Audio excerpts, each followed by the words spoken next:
Basically আমাদের ভাবনা দর্শকদের জন্য। দর্শকরা বিভিন্ন দেশের মুভি দেখতে চায়। তাদের টেস্ট ভিন্ন ভিন্ন নিতে চায় তারা। সো ওই ভাবনা থেকে আমরা নিয়ে আসছি যে বিভিন্ন শুধু নেপালি মুভি না, আমরা এর আগে ভারতবর্ষের মুভিও নিয়ে আসছি।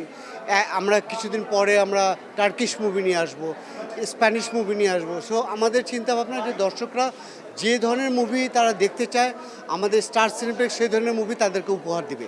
আমরা তো চাই আমাদের বাংলাদেশের মুভি তাদের দেশেও আমরা যেভাবে শো দেই তাদের দেশেও যেন ওভাবে হয়। তবে এই মুভিটা যেটা আমরা দিয়েছি নডরাই মুভিটা, তাদের বিভিন্ন মাল্টিপ্লেক্সে তারা এটা শো দিবে। অগস্টের 8 তারিখে তাদের রিলিজ হবে এবং এটা দিয়ে আমরা শুরু করছি।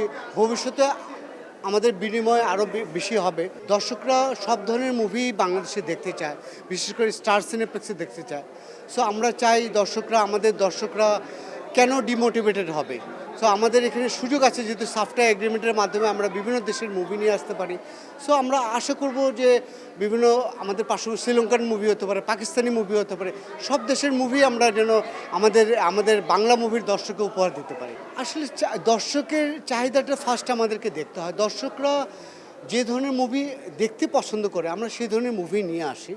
তো এই সুপারম্যান প্রচুর দীর্ঘদিনের প্রতীক্ষিত একটা মুভি, দর্শকদের প্রচুর ডিমান্ড ছিল। ওইভাবেই আমরা চিন্তা করে এই মুভিটা নিয়ে আসছি। কারাটে কিড, জ্যাকি চ্যানের একটা ভক্ত আছে, আর অ্যাকশন মুভির একটা দর্শক আছে। সো আমরা ওভাবে চিন্তা করে এই ধরনের মুভি নিয়ে আসি।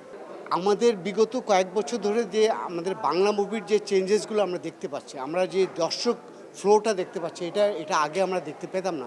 সো আমি অ্যাটলিস্ট আশার আলো দেখতে পাচ্ছি। দর্শক এখন হলমুখী হয়েছে, যেটা আগে ছিল না। এখন তারা বেশ পরিবার নিয়ে, তারা আত্মীয় স্বজন নিয়ে তারা মুভি দেখছে, বন্ধুবান্ধব নিয়ে মুভি দেখছে। এটা আমরা আগে দেখতে পারিনি, বাট এখন আমরা ঈদ কেন্দ্রিক হোক, বাট দর্শক আসছে, মুভি দেখছে। এটা একটা ভালো দিক আমাদের ইন্ডাস্ট্রির জন্য। ইন্ডাস্ট্রি অনেকটা ঘুরে দাঁড়াচ্ছে, এখন বিগ বাজেটের মুভি হচ্ছে, যেটা আগে হতো না। আগে ভয় পেত প্রডিউসাররা। সো এখন কিন্তু 10-15 কোটি 20 কোটি টাকা মানুষ ইনভেস্ট করছে আমাদের এই ছোটো মার্কেটে। সো এটা একটা আশার আলো দেখতে পাচ্ছি আমরা। একটু সময় লাগবে, বাট আমাদের দিন ফিরবে। আমাদের বাংলা মুভির ইন্ডাস্ট্রির ভালো মুভি হবে এবং সেই সুদিন ফিরে আসবে ইনশাআল্লাহ।